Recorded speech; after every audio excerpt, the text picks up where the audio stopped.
नमस्कार दोस्तों, मैं गजेंद्र साहू एक बार फिर से आप सभी का स्वागत करता हूं बघेल ट्यूटोरियल के ई एजुकेशन प्लेटफॉर्म पर।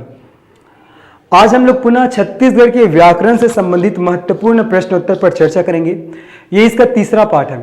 इसके रिगार्डिंग 2 पार्ट मैंने ऑलरेडी ही बता दिए हैं और ये हमारे चैनल में अपलोड हो चुके हैं, है ना। तो अगर आपने नहीं देखा है तो उसको जाके देखिएगा। तो चलिए फिर आज के क्लास की शुरुआत करते हैं और चलते हैं हमारे पहले क्वेश्चन में। हमारा पहला क्वेश्चन क्या है, देखो हमारा पहला क्वेश्चन क्या है, देखिए कि अकर्मक क्रिया है। हमारा पहला क्वेश्चन क्या है, देखो अकर्मक क्रिया है। ऑप्शन दिया गया नौकर घड़ा भरता है, बालक फल खाता है, बहू लजाती है और बहू पानी भरती है। कौन सा अकर्मक क्रिया है ये पूछा गया है, तो आपको बताना है इसका आंसर। ठीक, तो इस क्वेश्चन का आपका सही आंसर क्या हो जाएगा, सी। इस क्वेश्चन का आपका सही आंसर क्या हो जाएगा, सी, है ना। क्वेश्चन पूछा गया है कि अकर्मक क्रिया कौन सा है, तो नौकर घड़ा भरता है, बालक फल खाता है, बहू लजाती है और बहू पानी भरती है। तो इस सभी वाक्यों में कौन से में अकर्मक क्रिया है, तो आपका सी हो जाएगा, बहू लजाती है। तो सबसे पहले तो अब हमको समझना पड़ेगा कि आखिर ये अकर्मक और सकर्मक क्रिया क्या होता है, अकर्मक और सकर्मक क्रिया क्या होता है, ये हमको पढ़ना है। तो सबसे पहले ध्यान रखना है क्रिया किसे कहते हैं, क्रिया। तो जिस शब्द से किसी कार्य का होना या करना, जिस शब्द से किसी कार्य का होना या करना, जिस शब्द से किसी कार्य का होना या करना समझा जाता है उसे क्रिया कहते हैं। ठीक है, क्रिया के बेसिकली 2 प्रकार होते हैं। कौन कौन सा आपका, अकर्मक और सकर्मक। कौन सा, अकर्मक क्रिया और दूसरा जो आपका सकर्मक क्रिया। अकर्मक क्रिया और सकर्मक क्रिया, क्रिया के 2 प्रकार होते हैं, अकर्मक क्रिया और सकर्मक क्रिया। ठीक, अब देखते हैं कि अकर्मक क्रिया किसे कहेंगे। नाम से समझ आ रहा है, वे क्रिया जिसमें कर्म नहीं रहता। अकर्मक मतलब वे क्रिया जिसमें कर्म नहीं रहता है, अकर्मक क्रिया कहलाएगा। सकर्मक क्रिया अर्थात वे क्रिया जिसमें कर्म उपस्थित होता है, क्या कहलाएगा, सकर्मक क्रिया कहलाता है। ठीक है, और अकर्मक क्रिया के केस में क्रिया का प्रभाव किस पर पड़ता है, कर्ता पर पड़ता है। ध्यान रखना, अकर्मक क्रिया के केस में क्रिया का प्रभाव, क्रिया का जो प्रभाव है, क्रिया का प्रभाव किस पर पड़ता है, कर्ता पर पड़ता है। और सकर्मक क्रिया के केस में क्रिया का प्रभाव, क्रिया का प्रभाव किस पर पड़ता है जी, आपके कर्म पर पड़ता है। किस पर पड़ता है, कर्म पर पड़ता है। ये आपको ध्यान रखना है। तो चलिए अब इन सभी जो वाक्य दिए गए उसको हम लोग देखते हैं। सबसे पहले देखो नौकर घड़ा भरता है, नौकर घड़ा भरता है पहला दिया गया है। ध्यान रखना कोई भी वाक्य में 3 चीज होता है। एक आदर्श वाक्य में इसमें 3 चीज होता है, कर्ता होता है, कर्ता, और एक होता है कर्म होता है, और एक होता है आपका क्रिया होता है। कर्ता, कर्म और क्रिया। कोई भी आदर्श वाक्य में 3 चीजें होती है, कर्ता, कर्म और क्रिया। तो आपको पहचानना कैसे है, कर्ता को कर्ता से हटाना है, क्रिया को क्रिया से हटाना है। अगर कर्म बचेगा तब वो सकर्मक रहेगा, अगर कर्म नहीं बचेगा तो वो कर्मक रहेगा। देखो यहाँ नौकर घड़ा भरता है, नौकर क्या है आपका, कर्ता है, ये हट गया, है ना। घड़ा भरता है, अब भरना, भरना क्या है, क्रिया है, भरना क्या है, क्रिया है। तो क्रिया को हम लोगों ने क्रिया से हटा दिया। नौकर है वो कर्ता से हट गया और क्रिया है वो जो भरता है वो क्रिया से हट गया। अब बचा क्या है, घड़ा।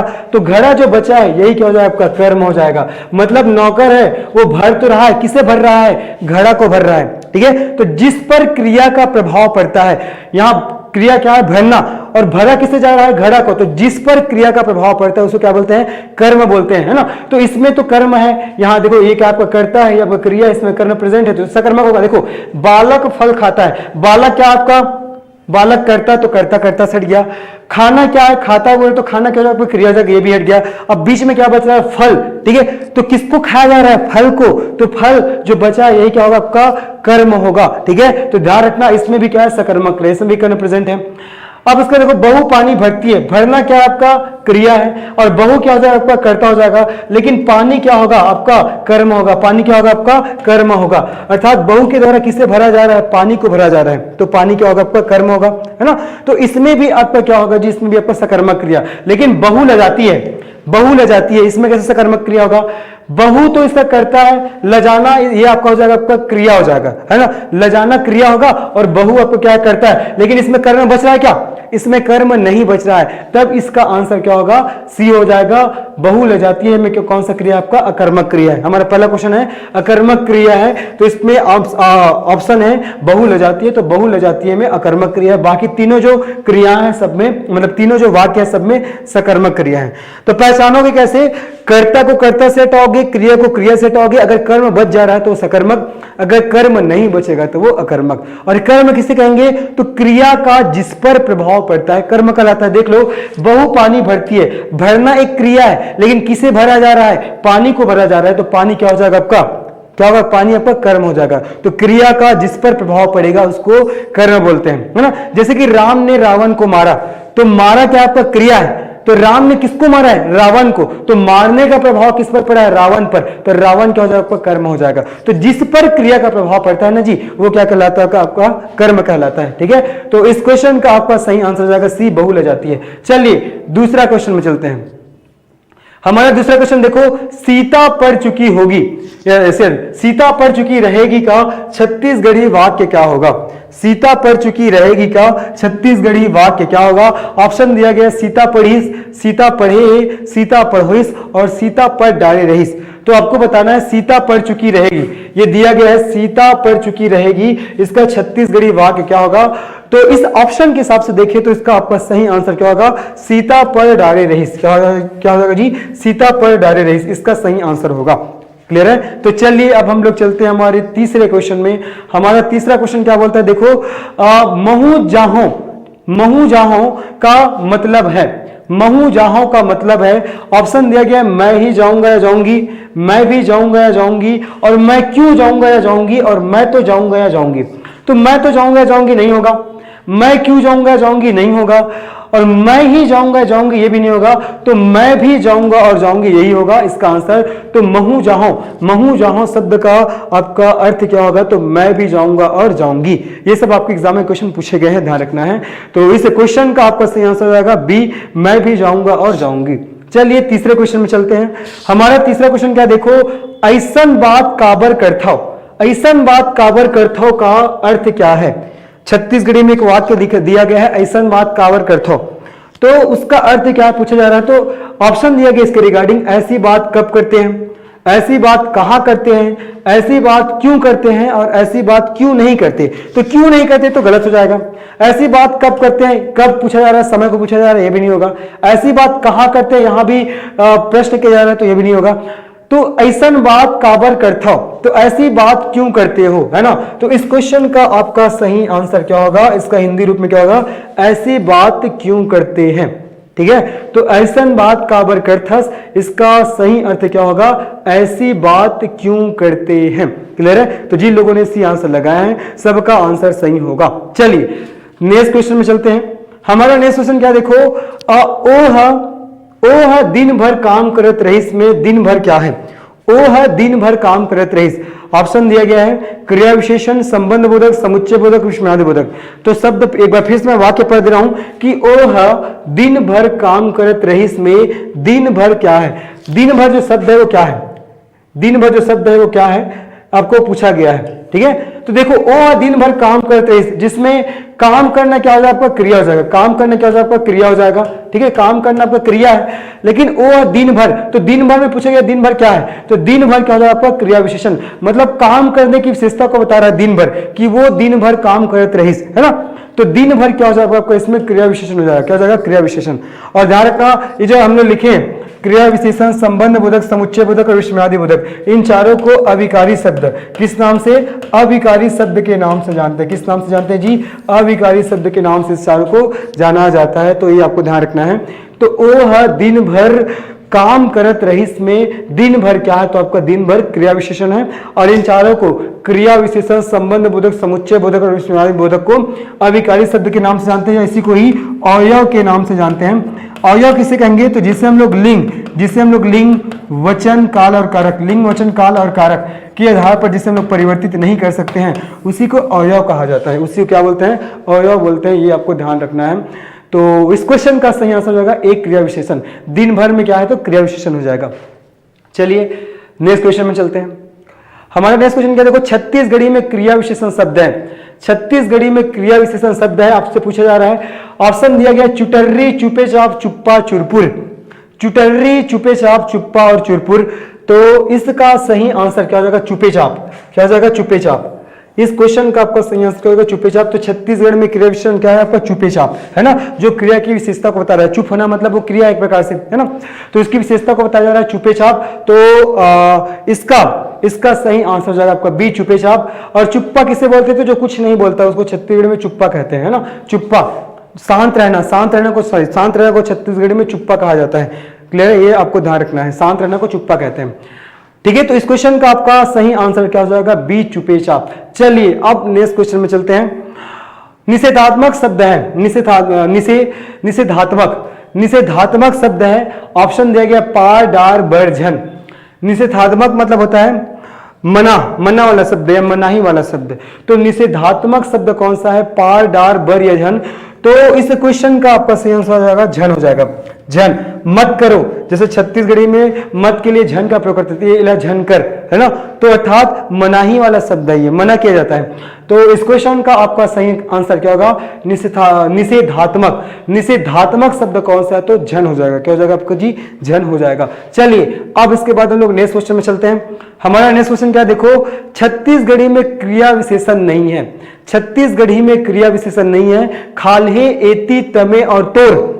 देखो मैंने इसके पहले वाले पार्ट में आपको सर्वनाम के बारे में भी बताया हुआ है, तो अगर आपने उसको अच्छे से देखा है तो इजीली आप इसका आंसर कर पा रहे होंगे।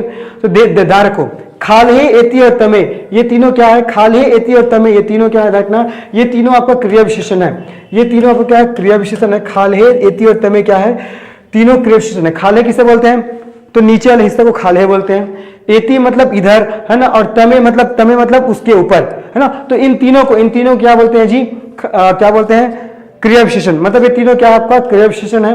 और तोर मतलब हो जाएगा तुम्हारा, तो तुम्हारा ये क्रिया विशेषण नहीं है, ये क्या है आपका सर्वनाम है। ये क्या आपका सर्वनाम है, ध्यान रखना।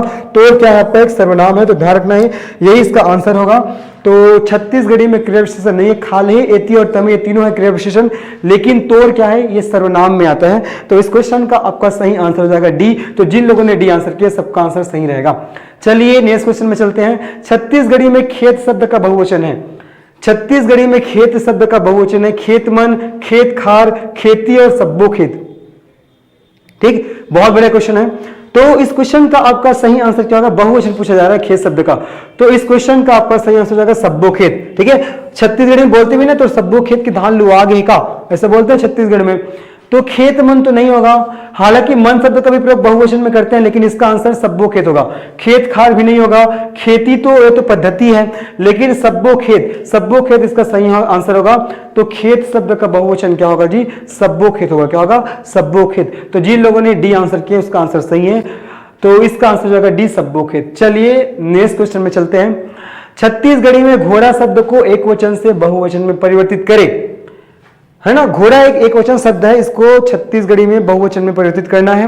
और घोड़ा को छत्तीसगढ़ी में घोड़िया बोलते हैं। क्या बोलते हैं, घोड़िया। चलो, तो एक वचन को बहुवचन में परिवर्तित करना है। तो घोड़ा ऑप्शन दिया गया, ए है घोड़ा, बी घोड़ा मन, सी घोड़े और डी हो जाएगा घोड़े मन। घोड़ा, घोड़ा मन, घोड़े और घोड़े मन।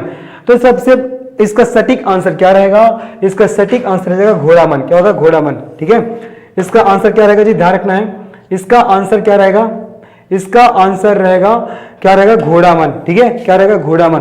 तो छत्तीसगढ़ी में घोड़ा शब्द को एक वचन से बहुवचन में परिवर्तित करेंगे, तो इसका आंसर क्या रहेगा, घोड़ा मन। ठीक है, तो छत्तीसगढ़ी में मन शब्द का प्रयोग बहुवचन बनाने के लिए करते हैं, खूब शब्द का प्रयोग बहुवचन बनाने के लिए करते हैं। ठीक है, ठन शब्द का प्रयोग बहुवचन बनाने के लिए करते हैं, ये सब। ठीक है, ये सब शब्द है जिसका प्रयोग छत्तीसगढ़ में बहुवचन बनाने के लिए करते हैं। निचट शब्द का भी प्रयोग किया जाता है। तो इन सभी शब्दों का प्रयोग छत्तीसगढ़ी में बहुवचन बनाने के लिए करते हैं। तो छत्तीसगढ़ी में घोड़ा शब्द को एक वचन से बहुवचन में परिवर्तित करेंगे, तो क्या होगा शब्द, तो घोड़ा मन। ठीक है, घोड़ा मन। चलिए अब इसके बाद चलते हैं नेक्स्ट क्वेश्चन में।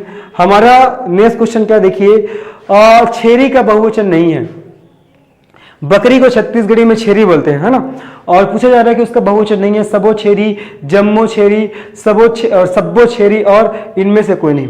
तो कौन सा बहुवचन नहीं है, तो देखो बहुवचन बनाने के लिए सबो शब्द का भी प्रयोग करते हैं, जम्मो शब्द का भी प्रयोग करते हैं, जम्मो शब्द का भी प्रयोग करते हैं और सब्बो शब्द का भी प्रयोग करते हैं।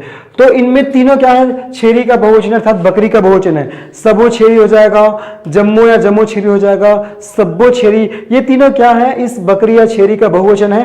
तो कौन सा नहीं है पूछा जा रहा है, तो इसका आंसर होगा डी, इनमें से कोई नहीं, क्योंकि ये तीनों क्या है, छेरी का क्या है, आपका बहुवचन है, अर्थात बकरी का बहुवचन है। और बहुवचन बनाने के लिए सबो, जम्मो, सब्बो और जमो इन शब्दों का प्रयोग किया जाता है ना। तो इसके हिसाब से इसका आंसर क्या होगा, आपका डी हो जाएगा, इनमें से कोई नहीं। चलिए नेक्स्ट क्वेश्चन में चर्चा करते हैं। हमारा नेक्स्ट क्वेश्चन क्या, देखो ओ गे रहीस का बहुवचन रूप होगा। ओ गे रहीस, आप क्वेश्चन दिया गया है ओ गे रहीस, है ना, ओ गे रहीस, इसका बहुवचन क्या होगा, तो ओ हा गे रहीस, ओ गे रहीन, ओ मन हा गे रहीस और ओ मन गे रहीन। ऑप्शन दिया गया है ओ गे रहीस का आपको बहुवचन बनाना है और इसके रिगार्डिंग ऑप्शन है ओ हा गे रहीस, ओ गे रहीस, ओ मन हा गे रहीस और ओ मन गे रहीस। ठीक है, तो देखो बहुवचन बनाएंगे तो मन शब्द तो जुड़ेगा, मन शब्द जुड़ेगा, जाहिर सी बात है, ओ में मन शब्द जुड़ेगा और जो रहीस शब्द है रहीन में परिवर्तित हो जाएगा। क्या किसमें परिवर्तित हो जाएगा, रहीन में परिवर्तित हो जाएगा। तो देखो ओ मन गे रहीन, तो ओ मन गे रहीन किसमें है, आपका डी में। तो ध्यान रखना है इस क्वेश्चन का आपका सही आंसर क्या हो जाएगा, ओ मन गे रहीन। तो ओ में क्या जुड़ जाएगा, मन जुड़ जाएगा और रहीस का रहीन हो जाएगा, है ना।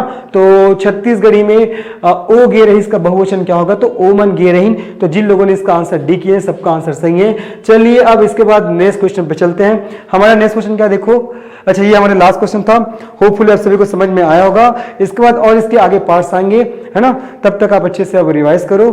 धन्यवाद।